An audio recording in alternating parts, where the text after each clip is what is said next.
అందరికీ నమస్తే.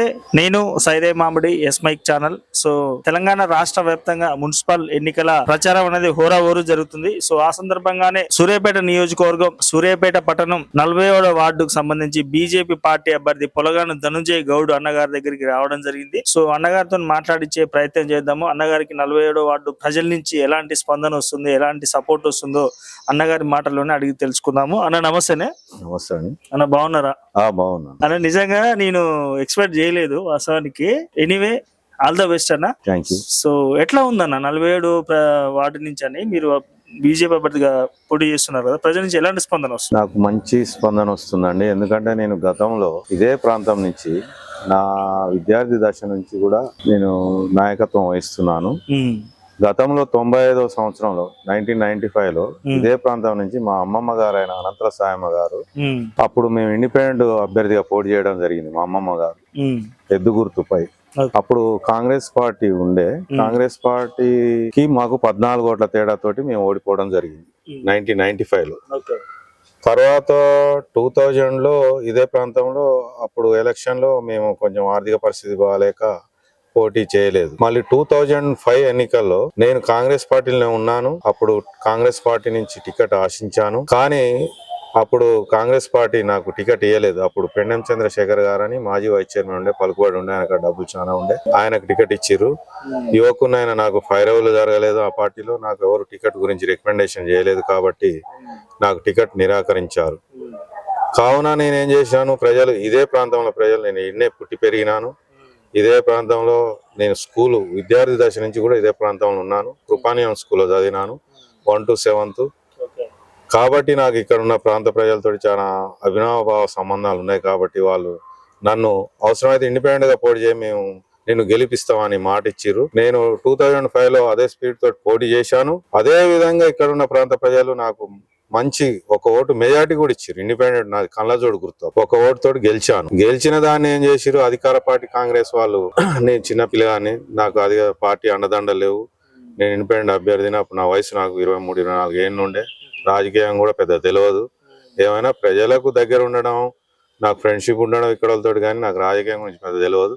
అయినా నేను ఒక ఓటుతోటి గెలిచినాక ప్రత్యర్థి అయిన పెండెం చంద్రశేఖర్ గారు బయటకు వెళ్ళిపోయారు, ఏడ్చుకుంటూ వెళ్ళిపోయినాక నన్ను విన్నింగ్ నాకు డిక్లరేషన్ ఇచ్చేదే ఉండే. అసలు టీవీ9 లో కూడా స్క్రోలింగ్ వచ్చింది. 5వ వార్డు, అప్పుడు గతంలో 5వ వార్డు, ఇది 5వ వార్డులో ఇండిపెండెంట్ అభ్యర్థి ధనుంజయ్ గౌడ్ గారు గెలిచిందని చెప్పేసి నాకు తెలిసిన మిత్రుడు టీవీ9 స్క్రోలింగ్ కూడా ఇచ్చిండు. ఇక్కడ మా కార్యకర్తలు అయితేంది, మా వాళ్ళు అయితేంది, మా అనుకూలమైన అందరు అయితేంది, కుంకుమాలు అంతా ఒక సెలబ్రేషన్ స్టార్ట్ చేసిరు. కానీ ఒక 2 hours లో రాజకీయం మొదలైంది. ఆ ఎన్నికల అధికారి ఖాదర్ సాహెబ్ ఉండే, అప్పుడు మున్సిపల్ కమిషనర్. అప్పుడు మీలా సత్యనారాయణ గారు మున్సిపల్ చైర్మన్ అభ్యర్థి కాంగ్రెస్. కానీ 12 వార్డులకు కలిపి ఒక డిక్లరేషన్ ఇస్తున్నారు. ఆ 12 వార్డులో డిక్లరేషన్ విన్నింగ్ లో నన్ను చైర్లో కూర్చోబెట్టిరు కూడా ఆల్రెడీ. అయితే దానికి ఒక 2 hours గ్యాప్ వచ్చింది మీ డిక్లరేషన్ ఇవ్వడానికి. ఈ 2 గంటల్లో రాజకీయం మొదలైంది. అధికార పార్టీ కాంగ్రెస్ పార్టీ వాళ్ళు రాజకీయం మొదలుపెట్టారు. 12 సీట్లలో ఒక్క సీటు కాంగ్రెస్ కి రాలేదు.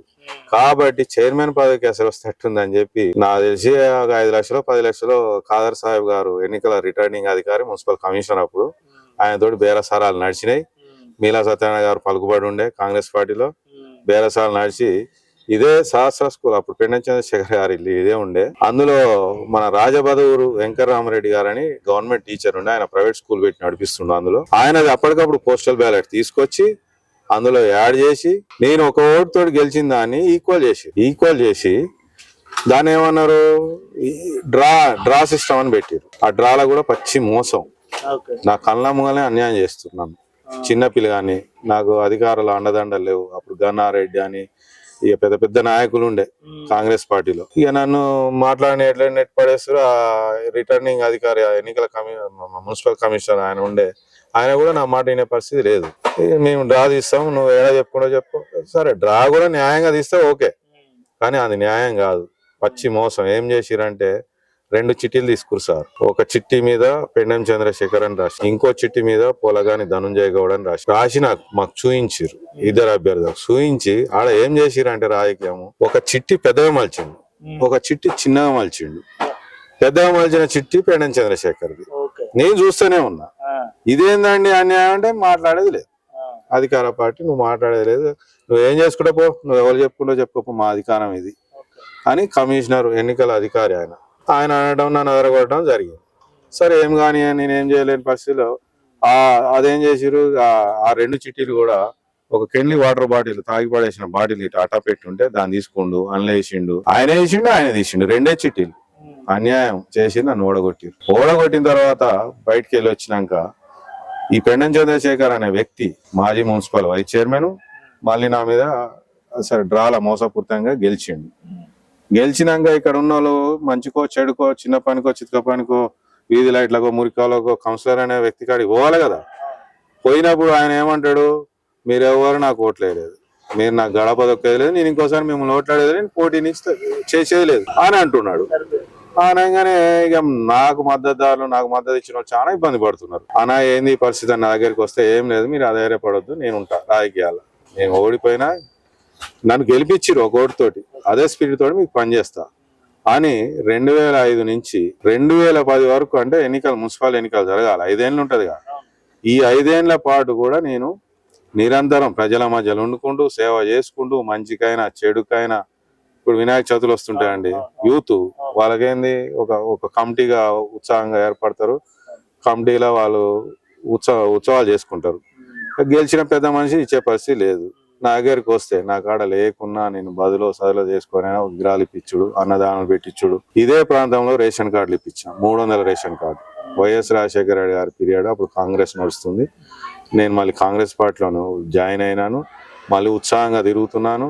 ఈసారి పక్కా నాకు అవకాశం ఇస్తుంది కాంగ్రెస్ పార్టీ అని నమ్మి ప్రజాసేవ చేసుకుంటూ, నా సొంత పైసలు ఖర్చు పెట్టుకుంటూ, నేను సంపాదించిన ప్రతి పైసా కూడా నా భార్య పిల్లలు పెట్టుకోకుండా ఇదే మన ఎలక్షన్ కోసం నేను మళ్ళీ కౌన్సిలర్గా పోటీ చేయాలని ఉద్దేశంతో ప్రజాసేవకు నేను నా సొంత మనీ కూడా ఖర్చు పెట్టుకుంటూ తిరుగుకుంటూ వచ్చినాను. ఇదే నల్లాలబాయ్ ఉంది, మీకు తెలిసి ఉండదు. నల్లాలబాయ్ అంటే సూర్యాపేటలో చాలా ఫేమస్. ఆ నల్లాలబాయ్ చరిత్ర ఏంటంటే 60 ఏళ్ల చరిత్ర. అయితే ఇదే ప్రాంతంలో నీటి ఎద్దడి వచ్చింది సార్. అప్పుడు నీటి ఎద్దడి వచ్చి బోర్లు పనిచేయవు ఇక్కడ పెద్దగా. మున్సిపాలిటీ ట్యాప్ వాటర్ నెలకోసారి ఇస్తుంది. ఎందుకు ఇస్తుందంటే పైప్ లైన్ రిపేర్ ఉందంటూ. ఇక్కడ ప్రజలు నీళ్ళకు అల్లాడుతుంటే నా దృష్టికి తీసుకొస్తే నేనేం చేసిన, మున్సిపల్ కమిషనర్ గారికి అడిగి పోయి, సార్ ఏంది పరిస్థితి అంటే, వాళ్ళ ట్యాంకర్లతో కూడా సప్లై చేయట్లేదు, నెగ్లెక్ట్ చేస్తారు. నాకు మంచి ఆలోచన వచ్చింది. నేను ఈ ప్రాంతంలో పుట్టి పెరిగిన కాబట్టి నేను ఆ నల్లాలబాయ్ నీళ్ళు మా ఇంటికి వాడుకునేది. ఇదే ఇల్లు, మన ఆఫీసే నా ఇల్లు, నా పక్కనే స్కూల్, ఇదే ఇల్లు. మేము నల్లాలబాయ్ కాంచి నీళ్ళు తెచ్చుకునేది. మంచి వాటర్ సార్, మీకు ఫిల్టర్ వాటర్ కూడా పనికిరావు, అంత నీట్గా ఉంటాయి ఆ వాటర్. రైతులు ఎంతో మంది వాటసార్లు రైతులు వచ్చాడ సద్దులు కట్టుకొని అన్నం తినేది. అంత పెద్ద బావి, దాన్ని పడవబడ్డది. పట్టించుకోక నిరుపయోగంగా ఉండి ఆ హాస్పిటల్, ఆ చెత్త చెదారు అన్ని, ఎవరు అంత చెత్త చెదారు వచ్చిపోయే వాళ్ళు అంతా దాంట్లోనే వేసేస్తారు. ఈ పిండ ప్రధానాలు అవన్నీ ఖరాబ్ చేసిరు. దాన్ని ఎవరు పట్టించుకునే నాదులే. నాకు థాట్ వచ్చింది, మనకు అందుబాటులో నల్లాల బావి ఉంది, దాన్ని ఉపయోగించుకుంటే ఎట్లా అని చెప్పి ఆలోచన వచ్చి, నేను 4 సహకారం తీసుకొని ఇక్కడ పెద్ద మనుషులను అడిగితే మంచిగా ఉంటుంది అని నాకు సలహా ఇస్తే, పోయి 2 పొక్లైన్లు తీసుకొచ్చి దాన్ని రిపేర్ చేయించి మొత్తం పూడిక తీయించిన సార్.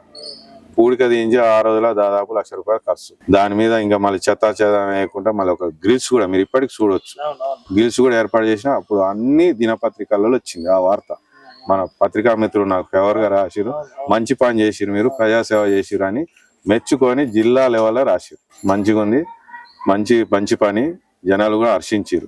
అట్లా నేను నిత్యం ప్రజల మధ్యలో వండుకుంటూ 2010లో ఎన్నికలు కావాలి యాక్చువల్గా, మళ్ళీ మున్సిపాలిటీ, కానీ కాలేదు. ఎందుకు కాలేదంటే అప్పుడు రాజశేఖర రెడ్డి గారు చనిపోయారు. రాజశేఖర రెడ్డి గారు చనిపోగానే ఈ తెలంగాణ ఉద్యమం స్టార్ట్ అయింది. ఈ తెలంగాణ ఉద్యమం స్టార్ట్ అయ్యి కేసీఆర్ ఉద్యమం చేస్తుంటే కాంగ్రెస్ గవర్నమెంట్ ఎన్నికలు పెట్టాలంటే భయపడతారు. అట్లా ఇక సంవత్సరం 4 ఏళ్ళు నడిపిస్తారు. ప్రజలకు ఇబ్బంది ఉంది, ఒక కౌన్సిలర్ లేడు, ఎవరు లేరు ఇక్కడ, చాలా ఇబ్బంది పడుతున్నారు. అయినా కూడా గవర్నమెంట్ ఇక వాళ్ళ ఓడిపోతామనే భయంతో ఎన్నికలు పెట్టలేదు. తీరా 3 నెలల ముందు హైకోర్టు మందలు ఇచ్చిందని అప్పుడు ఎన్నికలు పెట్టినాక అప్పటికి ఈడ ఒక కొత్త లీడర్ తయారైంది కాంగ్రెస్ పార్టీలో. అప్పటిదాకా లేని లీడర్, ఒక కొత్త లీడర్ కుమ్మరకుంట్ల వేణుగోపాల్ అనే వ్యక్తి తయారైంది. ఇక ఆయన ఎన్ఎస్యు అని, యూత్ కాంగ్రెస్ అని, ఆయన 4 జెండాలు పట్టుకొని తిరుగుకుంటూ ఇక రాజకీయం మొదలుపెట్టి ఏం చేసిరు, ఇక అప్పుడు సర్వోత్తమ రెడ్డి గారు అని మళ్ళీ ఒక ఆయన, దామోదర్ రెడ్డి గారు నాకు చాలా దగ్గర ఉండే, వేనారెడ్డి గారు, దామోదర్ రెడ్డి గారు నాకు నన్ను మంచిగా చూసుకునేది. ఈసారి ఖచ్చితంగా కాంగ్రెస్ పార్టీలో నేను ప్రముఖ స్థానం ఇవ్వాలా, వార్డు నుంచి కౌన్సిల్ ఇవ్వాలి. వాళ్ళకి చాలా ఉండే నాకు అదే ఉద్యోగంతో వాళ్ళు ఇన్స్ట్రక్షన్స్ ఇచ్చిరు, నేను పని చేసుకుంటూ పోయాను. ఆ ఎన్నికల్లో నోటిఫికేషన్ పడ్డాక ఇదే ప్రాంతంలో ఆఫీస్ ఓపెన్ చేసిన, నామినేషన్ వేసిన, అన్ని రకాలు వేసినాక అందులో మళ్ళీ రాజకీయం మొదలైంది. మళ్ళీ ఏం మొదలైంది, 3 నెలల అసెంబ్లీ ఎన్నికలు ఉన్నాయి. అవతల వ్యక్తికి టికెట్ ఇవ్వకుండా వాడు ఆలిగి వేరే పార్టీలోకి పోతాడు. ఈ ధనుంజయ అనేటోడు మన పిల్లగాడు, వానికి మనం నచ్చజెప్పుకుంటే మనకు అని చెప్పి నాకు నచ్చజెప్పి బీఫామ్ అనేది అవతల వ్యక్తికి ఇచ్చేసిరు. ఆ పిల్లగానికి నాకు మొండి చేసి చూపించిరు. మరి కనీసం నేను ఇండిపెండెంట్ చేస్తానన్నా కూడా చేయనియలేదు. నీకెందుకు, నువ్వు ఆగు అని చెప్పి ఆగి. నాకు అప్పుడు కాంగ్రెస్ పార్టీ నుంచి అన్యాయం జరిగినాక ఇక నేను ఊకున్నా సార్. కొన్ని రోజులు ఊకున్నాక ఇక మళ్ళీ మున్సిపాలిటీ ఎన్నికలు వచ్చినాయి. అప్పుడు కొంచెం వార్డులు విభజన అయినాయి. కొంచెం ఇదే ప్రాంతం కొంచెం అటు 46 అయింది, ఇటు 47 అయింది. ఈ ప్రాంతం నుంచి పోటీ చేయాలంటే 47వ వార్డులో మహిళ అయింది, 46 జెంట్ అయింది. ఇక అప్పుడు కాంగ్రెస్ పార్టీ మళ్ళీ ఏమన్నదంటే ఇటు అతను చేస్తాడు, నువ్వు అక్కడ చేయాలంటే అక్కడ చేసిన, అక్కడ కొంచెం స్వల్ప మెజార్టీతో ఓడిపోవడం జరిగింది. అయితే ఇప్పుడు నాకు బీసీ జనరల్ అయింది ఇక్కడ 47వ వార్డు. నాకు 30 ఏళ్ల రాజకీయ చరిత్ర ఉంది. నాకు రాజకీయ భవిష్యత్తు ఇచ్చింది కూడా ఇక్కడి ప్రజలే. నాకు ఇక్కడ వాళ్ళంటే చాలా అభిమానం. వీళ్ళకి సర్వీస్ చేసింది ఇక్కడ. ఇప్పటికి కూడా ఇల్లు పోతే గంట సేపు కుసబెడుతురు, ఛాయ్ తాగుతారు. నాన్న నువ్వు ఉండాలి, 30 ఏళ్ళ నుంచి మాకు చాలా సేవ చేసినావు. నువ్వు గెలిచిన వాళ్ళకంటే గెలిచినోడు కూడా చేయలేదు, నువ్వు గెలవకున్నా చేసినావు, నువ్వు నిలబడాలి, నువ్వు రావాలి అని చెప్పి స్వచ్ఛందంగా నాకు ఇంటికి పోయినాక ప్రతి ఇంట్లో కూడా ఒక గంట కుసబెట్టి ఛాయ్ పిచ్చి మరి నీకు మంచి మేయర్తో గెలిపిస్తాను హామీ ఇస్తున్నారండి. నాకు చాలా గుండె ధైర్యంగా ఉంది. నేను మంచి మేయర్తో గెలుస్తానని నమ్మకం ఉన్నాను. సో మన ఇప్పుడు బీజేపీ పార్టీ నుంచి సంకినేని వెంకటేశ్వరరావు గారి గురించి ఎలాంటి సపోర్ట్ లభిస్తుంది? మంచిగానే ఉంది సార్. ఆయన మంచిగా ఎంకరేజ్ చేసిండు. ఇంకో ముఖ్యమైన విషయం ఏంటంటే ప్రతిసారి నేను టికెట్ కాడ అవస్థపడ్డా సార్. 95 నుంచి అసలు నేను చేయని సేవ లేదు కాంగ్రెస్ పార్టీలో. తిరుగుడు లేదు. ప్రతి మీటింగ్లకు యూత్ పిల్లగాలను తీసుకుపోయేది, యూత్ లీడర్లను తయారు చేసేది. కానీ ప్రతిసారి టికెట్ విషయానికి వస్తే ఏదో ఒక అడ్డంకు. అసలు టెన్షన్ మేడ నరాలు దిగిపోయే సార్. కానీ ఈసారి సంకినేని వెంకటేశ్వరరావు గారు నా పని, నా సేవను గుర్తించిండు. పోయినసారి ఇదే కుమార్కుంట్ల వేణుగోపాల్ అనే వ్యక్తి భార్య గెలిచింది, దేవిక గారు. గెలిచామ నిండా సంవత్సరంన్నర కూడా చేయలేదు ప్రాంత ప్రజలకు సేవ. ఆమెకు గవర్నమెంట్ ఉద్యోగం వచ్చిందని ఇచ్చిపెట్టిపోయింది. ఇక్కడ 3 ఏళ్ళు ఖాళీ ఉంది కౌన్సిల్. ఉప ఎన్నిక పెడతారని చెప్పేసి ఇక్కడ సర్వేనో ఏదో చేస్తే ధనుంజయ గౌడ్కు మంచి రిపోర్ట్ ఉందని సంకినేని వెంకటేశ్వరరావు గారు బీజేపీ తరఫున గుర్తించి నువ్వు బీజేపీ పార్టీలకు రావాలి, మేము టికెట్ ఇస్తాం, నీకు మంచి భవిష్యత్తు ఇస్తాం, ప్లస్ అక్కడ నీకు మంచిగా ఉంది రిపోర్టు, మా పార్టీని చేయాలంటే నేను అప్పుడు ఉప ఎన్నికల్లో బీజేపీలో జాయిన్ అయినాను. ఇల్లు తిరిగాను. అందరు కూడా నాకు ఓట్లేస్తాను సిద్ధపడ్డారు. కానీ అప్పుడున్న రాజకీయంలో మళ్ళీ మంత్రి గారు కూడా భయానికి టీఆర్ఎస్ పార్టీ ఓడిపోతుందని ఉప ఎన్నిక కానియకుండా అడ్డుకోండు. 3 ఏళ్ళు ఈ వార్డుని అవస్థలు పెట్టి టీఆర్ఎస్ పార్టీ అసలు ఎలక్షన్ కానియలే. మంత్రి తొక్కి పట్టేసిండు. చాలా ఇబ్బంది పడ్డారు జనం. ఇప్పుడు మళ్ళీ ఇప్పుడు ఆయన రాజీనామా చేసిండు, మళ్ళీ కూడా చేస్తాను ఆయన తిరుగుతున్నాడు. నాకు ఒకటే పేరు, నన్ను మళ్ళీ ఇంకో వ్యక్తితోటి కూడా నామినేషన్ వేయకుండా నన్ను సింగిల్ గా నాకు చాలా హ్యాపీగా ఉంది, చాలా మైండ్ రిలీఫ్గా ఉంది. అసలు ప్రతిసారి నరాలయ్యే ఉత్కంఠ అసలు ఆ కాంగ్రెస్ పార్టీలు ఉంటే చాలా ఫ్రీగా ఉంది.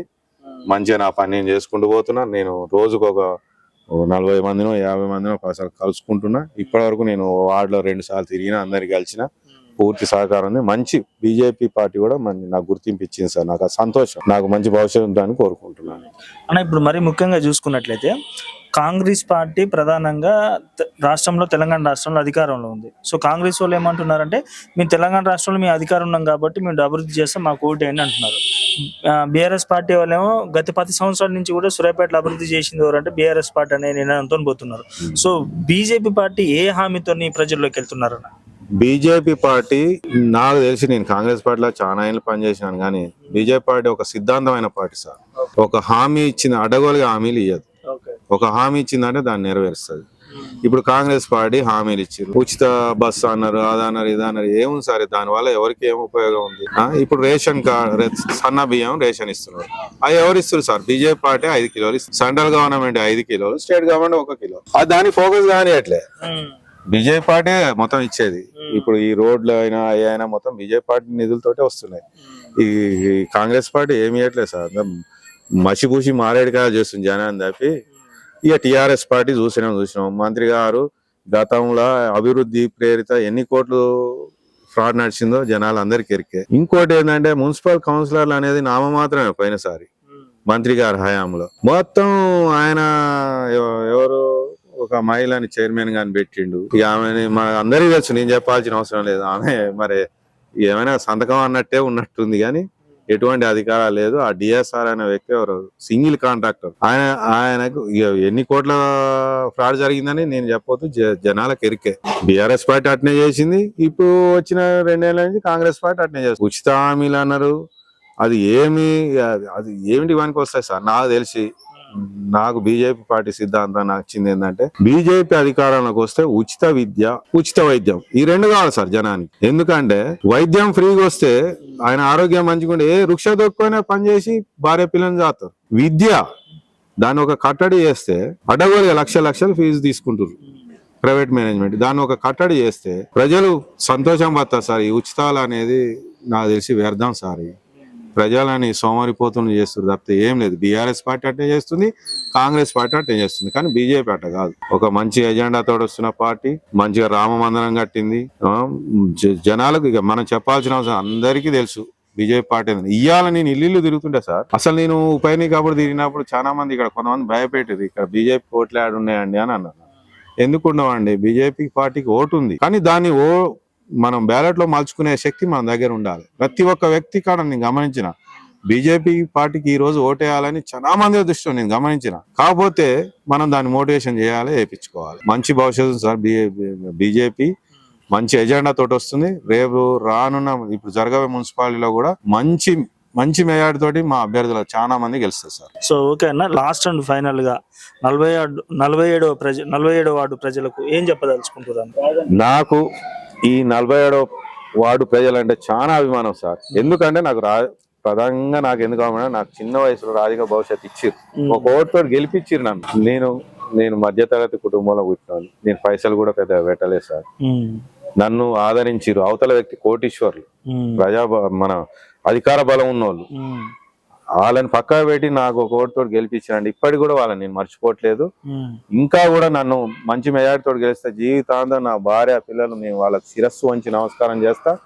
నా జీవితాంతం రుణపడి ఉంటా సార్. నాకు మంచి భవిష్యత్తు ఇచ్చిన వాళ్ళని మర్చిపోను. నాకు కేవలం ఒకటే, వాళ్ళకి సేవ చేయాలనేది నాకు ఉద్దేశం. ఎందుకంటే నాకు ఒక కౌన్సిల్ అనేది ఒక త్రుటిలో 2-3 సార్లు వచ్చిపోతుంది. అది ఒకసారి మనం కౌన్సిల్ అనే దాంట్లో కూర్చోవాలనే ఒక కోరికతోటి, ప్రజలకు సేవ చేయాలనే ఉద్దేశంతో నేను మళ్ళీ పోటీ చేస్తున్నాను. మంచి అనుబంధం ఉంది. ఈ ప్రాంత ప్రజలు నాకు మంచి మెజారిటీ ఇస్తారని నేను భావిస్తున్నాను. సరే, ఓకే అన్న, thank you and all the very best అన్న. థ్యాంక్ యూ అన్న.